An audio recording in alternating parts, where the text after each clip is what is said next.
Hello, I welcome you all to this wonderful lesson. And in this particular lesson, this is a topic that I want us to start with. So we are going to look at some wonderful things together. This is the reason why I want you people to follow me clearly and attentively. So make sure you are writing down everything that I'm explaining here. I'm going to be slow in my explanation so that I also give you time for you to follow me clearly and write down these notes without any disturbance. So the first thing you need to understand, what is a rhesus factor? Whenever we are talking about a rhesus factor, first of all, you have to understand that this is just a blood antigen that was first discovered in monkeys. So this one was first what? It was first discovered. You need to understand that it was first discovered in what? First discovered in monkeys. So it was first discovered in monkeys. And this one is just a protein. So if I tell you to say, what is a rhesus factor? So a rhesus factor is a what? This one is a protein. So you tell me that it is a protein that can be present. That can be what? That can be present on the surface. So this one gets to be present on the surface of the red blood cells. The good part is that we are just from doing blood groups. We did that. We also did some blood vessels. We looked at a lot of things. We did white blood cells, red blood cells, blood plasmas, platelets. I guess all these things, we know them. So if I tell you what is a rhesus factor, a rhesus factor is a protein that can be present on the surface of the red blood cells. So they are connected to what? They are connected to red blood cells. You also need to understand that this one is one of the key components in determining a person's blood group or blood type, alongside the one that we get to know, which I gave you, which is ABO blood group system. So this one is one of the major components in determining what we get to call the person's blood type.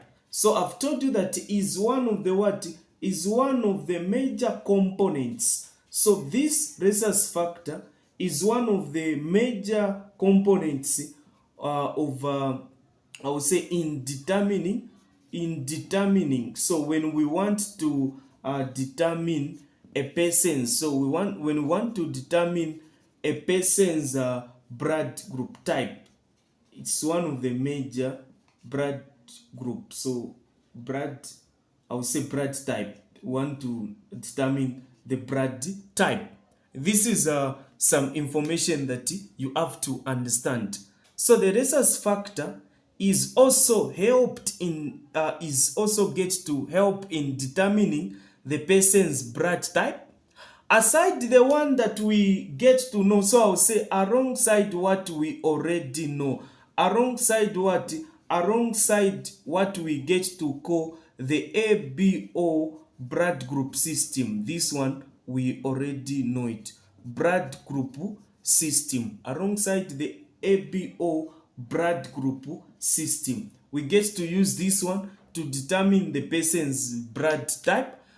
Or we can also use what we are calling the rhesus factor. I guess we are moving together. You are able to understand what I'm sharing with you. You now discover that if the person has got these rhesus factor, if they are present on the surface of the red blood cells, we get to say that person is what? Rhesus positive. So what I'm talking about is that I'm saying that if the person, if the rhesus proteins, I will use HE. If the rhesus proteins is present, if it is present, it means that that person is what? That person is rhesus. We say when they are present. So if they are present, we get to say positive. So we say the person is what? We say rhesus positive, like this. So this is rhesus positive. If they are present, if this rhesus protein is present on the surface of the red blood cell, it means that the person is rhesus positive. You also need to understand, on the other hand, you need to understand if they are absent, if the what, so say if the rhesus protein is absent, if the rhesus protein is absent, so if it is absent, you discover that the person is called, or the person is what? The person is rhesus negative. So these are two things that you have to understand. So when we say, okay, this person is a rhesus positive, it means that this person gets to contain this rhesus protein in their surfaces of their red blood cells. If we say this person is rhesus negative, it means that these rhesus proteins are absent on their surfaces of the red blood cells. This is what we get to mean. So I want you to understand these two parts. You now discover that you have to know that this same thing we are calling the rhesus factor. So the rhesus factor that I'm talking about, you need to understand that is what is inherited. It's get to be inherited genetically. So this is something that is happening genetically. So it is something that is inherited genetically. So when we say it gets to be inherited, this part now you discover that it is controlled by a specific gene that is located on a chromosome. So I'm telling you to say that since this one is something that gets to be inherited, so from parents to offsprings, the good part with this particular topic is that it is also going to help you when we start looking at genetics. So these things that we are doing, for even in our past lessons, this information that we are gathering, it is also going to help us when we start looking at genetics. So I'm telling you to say that the rhesus factor is inherited genetically. And I've told you to say that it is what? It is controlled. This thing is what? This thing is controlled by a specific gene. So it is controlled by a specific what? Specific gene. It is controlled by a specific gene that is located on a what? On a chromosome. So located, so I'll say located on a what? On a chromosome. So it is located on a what? On a chromosome. Maybe some of you, that's when you are hearing of this word for the first time. So I want you to know that a chromosome, when we are talking about a chromosome, it's more like a thread. Have you seen a thread-like structure of DNA and proteins that contain genetic information? So we are talking about a thread-like structure of DNA and proteins that gets to contain the genetic information. So this one, so maybe if you don't know what a chromosome, to be specific, they are found on the chromosome 1. So chromosome 1, that is the largest chromosome in humans. So this rhesus factor, they get to be inherited genetically. Some genetics is involved. And they are being controlled by a specific gene. Have you seen a specific gene, genetic makeup of an organism? Have you seen?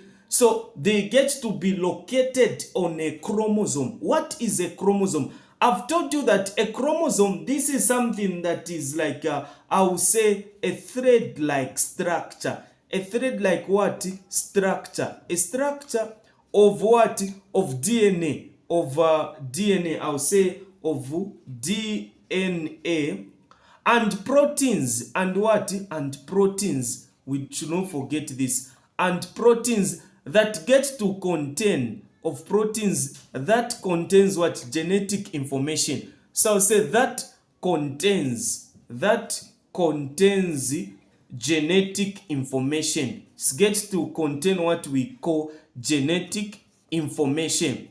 Biology becomes simple if you are able to understand each and every word that is being used. Because I can use this word called chromosome. There are people here that don't know what a chromosome is. It's more like they are just mastering these things, but it's very important. So you know that these things, they are found on that thread-like structure that is found on a DNA that gets to contain some genetic information. So they are going to contain some genetic information where we get now to talk about the genetic makeup of an organism.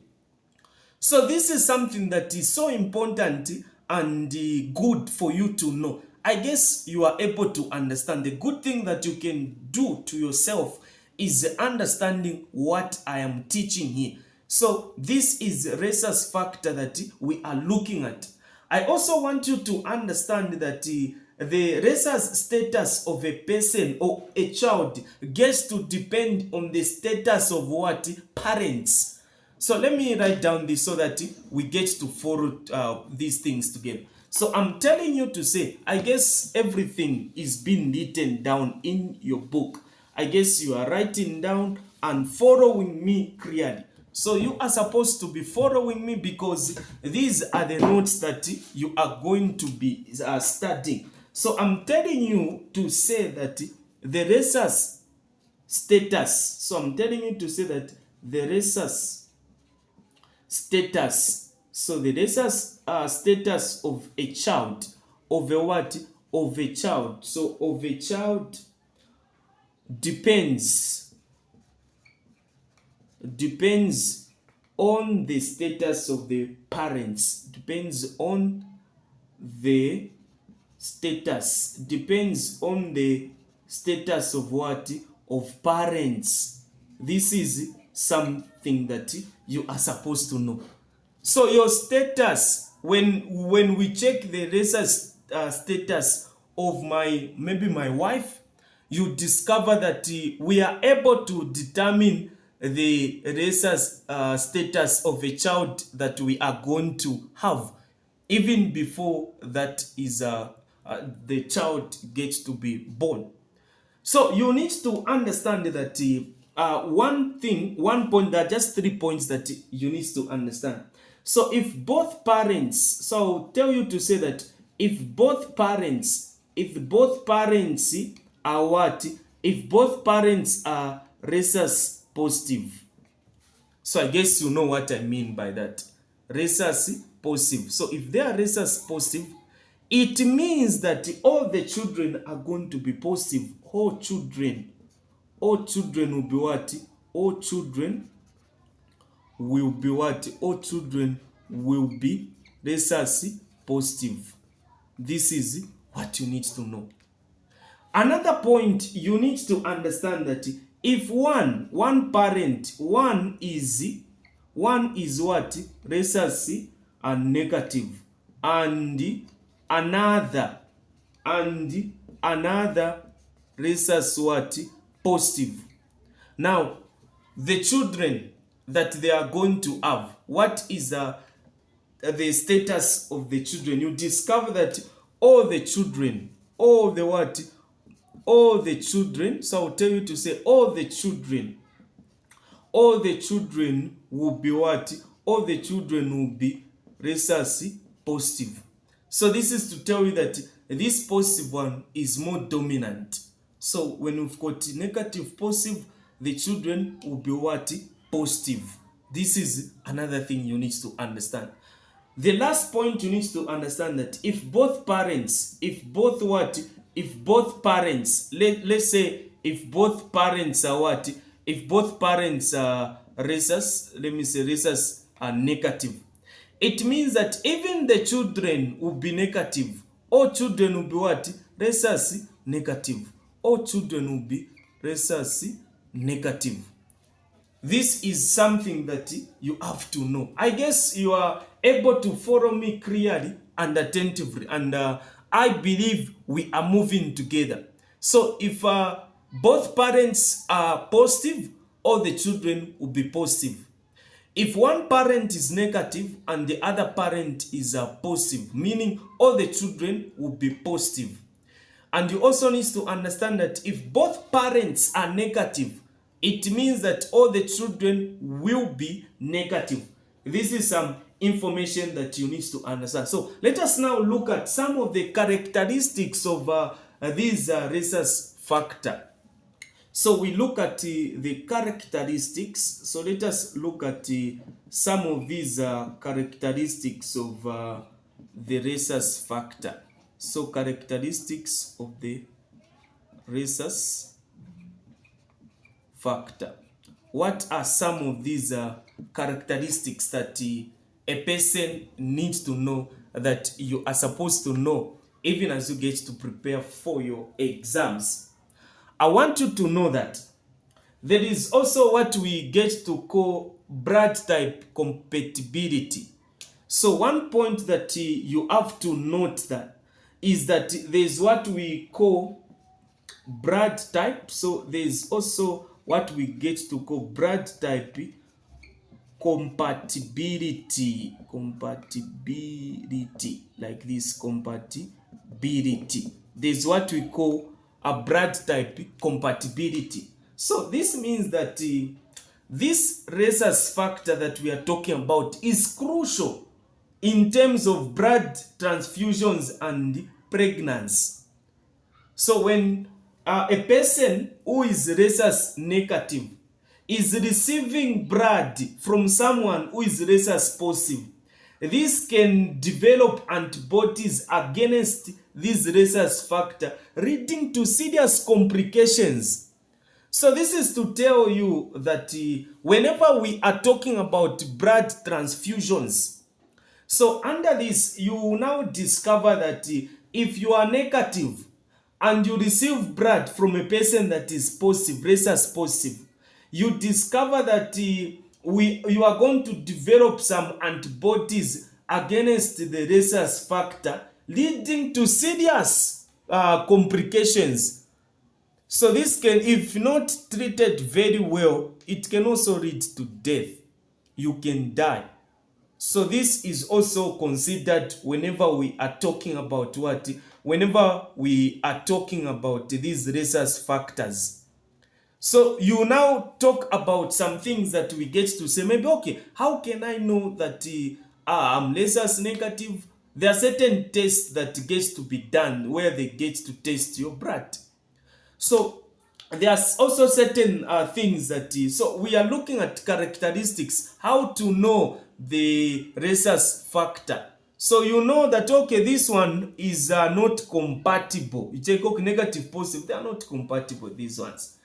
You also need to understand what we get to call population. So there's also what we get to call what? Population distribution. So there's also what we get to call population what? Distribution, where you now discover that in certain parts of the world, these rhesus positives, majority of them get to be negative, some of them get to be positive. For example, when you go to the European countries, you are going to discover that most of the people that are found there are rhesus positive. So when you move to the European countries, let's say you move to Europe, you discover that most of the people that are found there are rhesus what? Are positive. But the majority of the population, I can, in simple terms, I'll just say high population of people from Asia.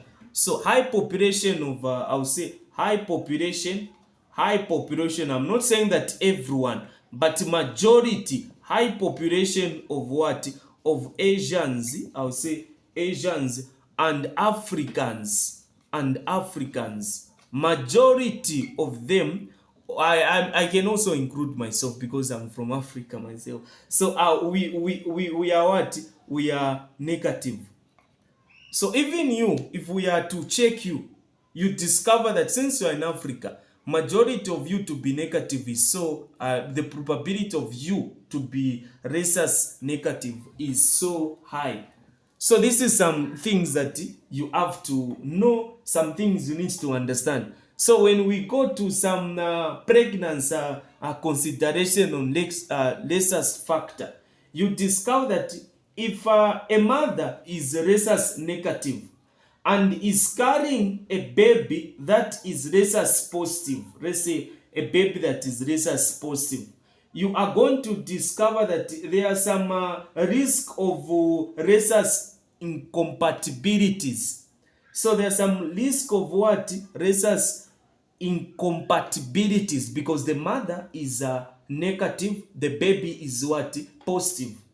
You now discover that in this case we get to experience a certain type of a disease. A baby can be born with a certain type of a disease that we get to call hemolytic disease, something like that type of a disease. I guess you are able to understand this. So these are some things, but we get to experience some complications. This is why we have to understand this and put this into consideration.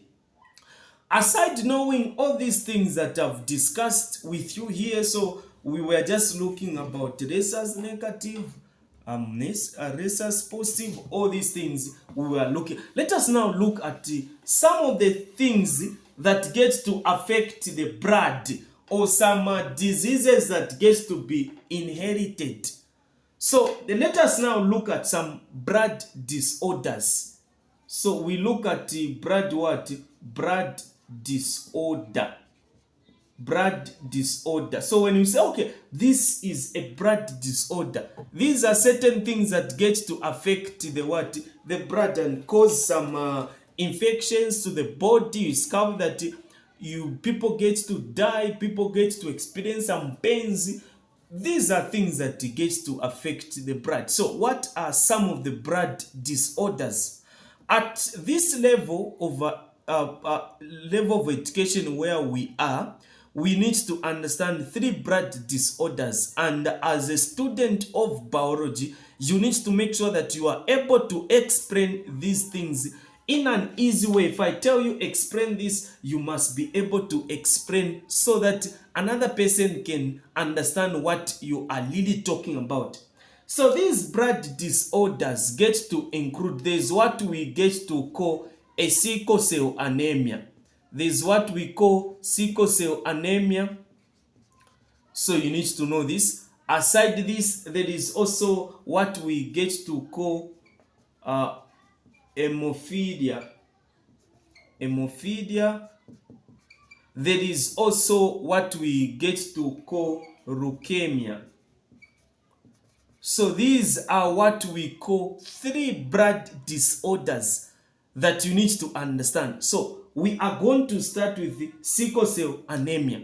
So we'll start with what? We'll start with sickle cell anemia. Sickle cell anemia. We are going to start with this one. So what is a sickle cell anemia? Whenever we are talking about a sickle cell anemia, what is this thing we are calling a sickle cell anemia? Let me do this. Maybe some people have not written what is on top there. Okay. So what is a sickle cell anemia? So written like this. Sickle cell anemia should be like this. Anemia, even here, like this. You can correct that. So it is a sickle cell anemia. So what is a sickle cell anemia? What is this thing that is called a sickle cell anemia? You need to understand that this is an inherited disease where a person has abnormal hemoglobin. So we can write down this one where I've told you that this is an inherited, you get to inherit it. So we say inherited what? Disease. It is an inherited disease where a person, so where a person has abnormal, where you get to have abnormal hemoglobin. So I'll say hemoglobin. So this is what you have to know. So when a person has got abnormal hemoglobin, you discover that those people get to have sickle cell anemia. So this sickle cell anemia that we are talking about, so this one is as a result of the red blood cells that gets to become sickle shaped, especially when oxygen levels are low in the body. So whenever you've got red blood cells are like this. These are red blood cells, isn't it? They are like this. This is what we mean by red blood cells. So I'm telling you to say that the red blood cells gets to become sickle shaped. So what I mean, they are going to become like this. These things are going to be forming. They are going to become like this. So this is what I'm calling a sickle. That shape, we get to call it a sickle cell. So I'm calling it a sickle cell. So when they become sickle shaped, that means that even some levels of oxygen in the body becomes low. So what am I talking about? I'm saying that as a result, this is what I mean. As a result, the red blood cells, the red blood cells become what? These ones become sickle shaped. They are going to become what? They are going to become sickle shaped. They are going to become a sickle shaped where so they become sickle shaped when oxygen levels in the body is low. When oxygen levels in the what? In the body is low.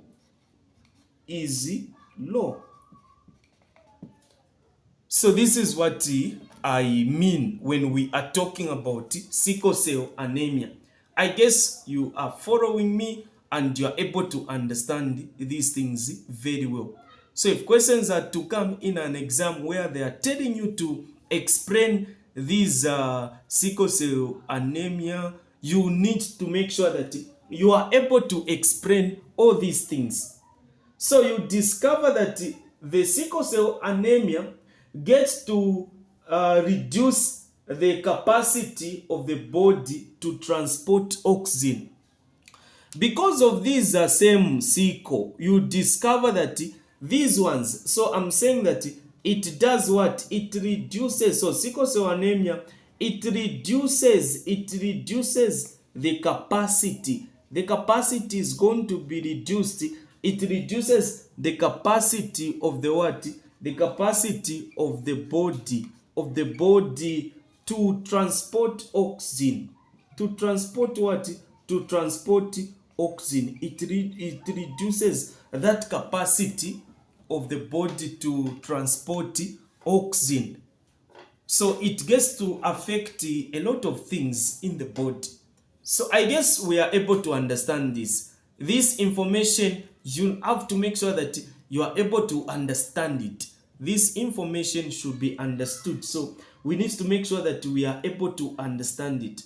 And since I've said that this the disease called sickle cell anemia, this one gets to be inherited from two copies of the muted genes. So this is to tell you that there are some kind of mutation that gets to happen where now a person gets to inherit two copies of these genes from both parents, one from each parent, to have this disease. So you get to inherit this from your parents.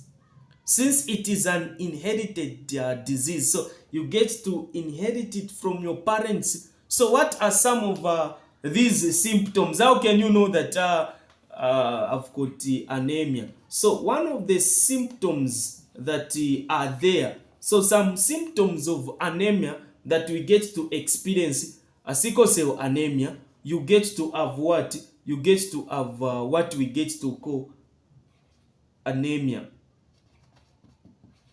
So symptoms of sickle cell anemia is what? Anemia.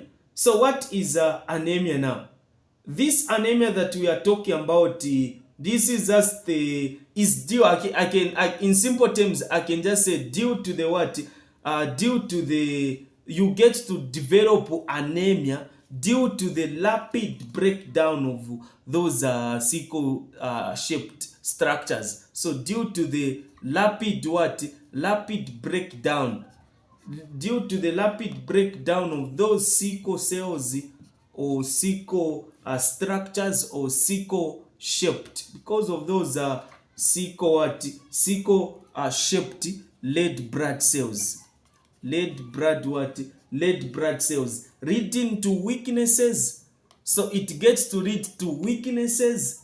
It gets to lead to some fatigue. So these are some symptoms that you get to have. So we've talked about anemia is one of the symptoms of sickle cell anemia.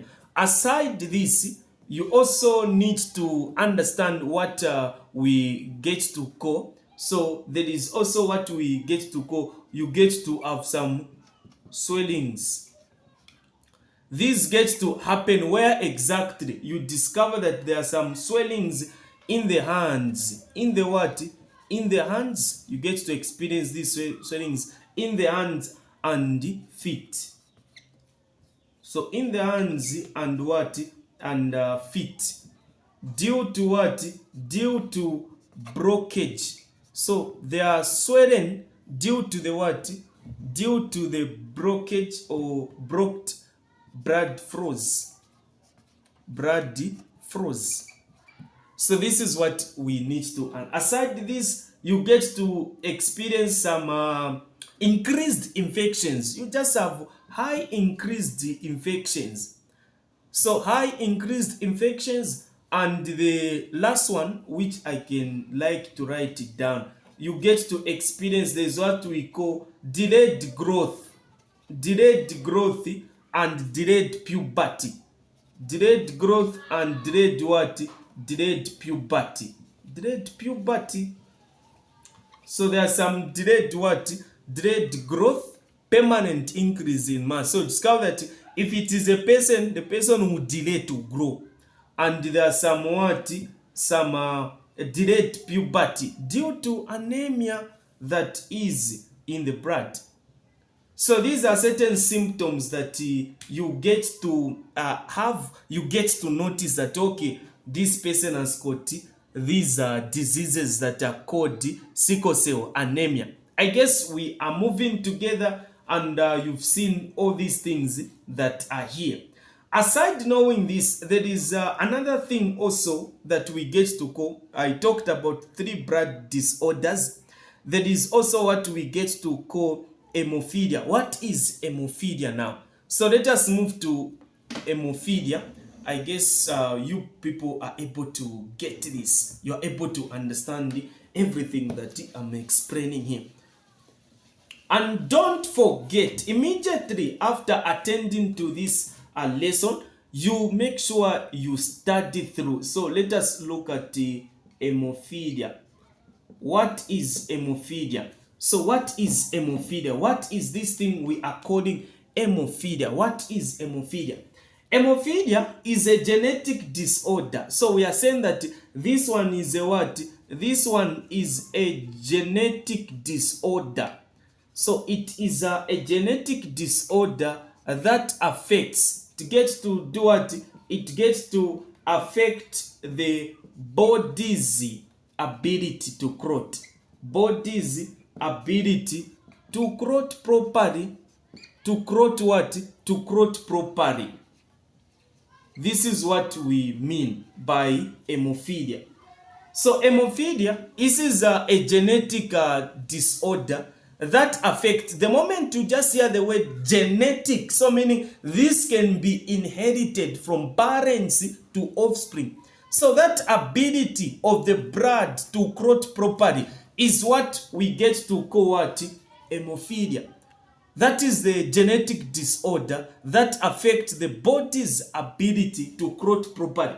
Because of this, you now discover that it leads, because of the body not clotting properly or not having that ability to clot properly, it leads to what?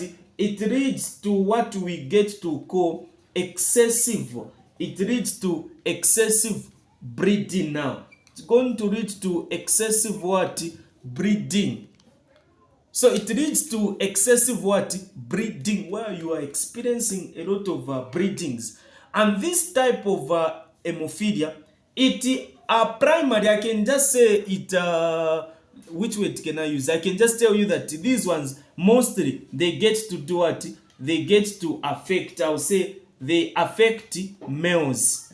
They affect what? They affect males mostly. Wow. So wow, females are carriers. Females are what? Females are carriers of this disease.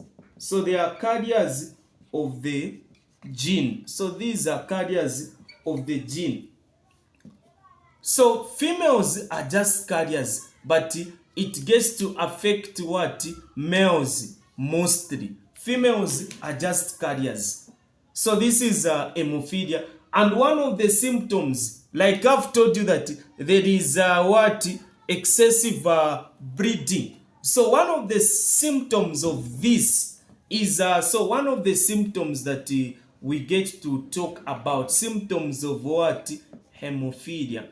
So hemophilia, one of the symptoms is that there is what we get to call what? There is prolonged. So we say prolonged what? Breeding. This is what you have to know. Aside knowing this, you also need to understand that you get to experience some blood. Blood in what? Blood in urine. These are some of the symptoms of hemophilia. You also get to experience some joint, so you get to experience some joint pain. So joint pain gets to have some joint what? Joint pain gets to have some joint pain and some swelling and what? Swelling also. So these are some of the symptoms of hemophilia. So this is what I'd prepared for you. I guess you've learned one or two things and you have to understand this. So after this, the moment we are done and we've come to the end of this particular session, so what I want from you is now to do what? Is to study through this. I guess you were attending to this whilst writing down notes. So I want you to perfect this skill by going through these same things, study them, understand them clearly, so that you are able to answer questions that will come under this part.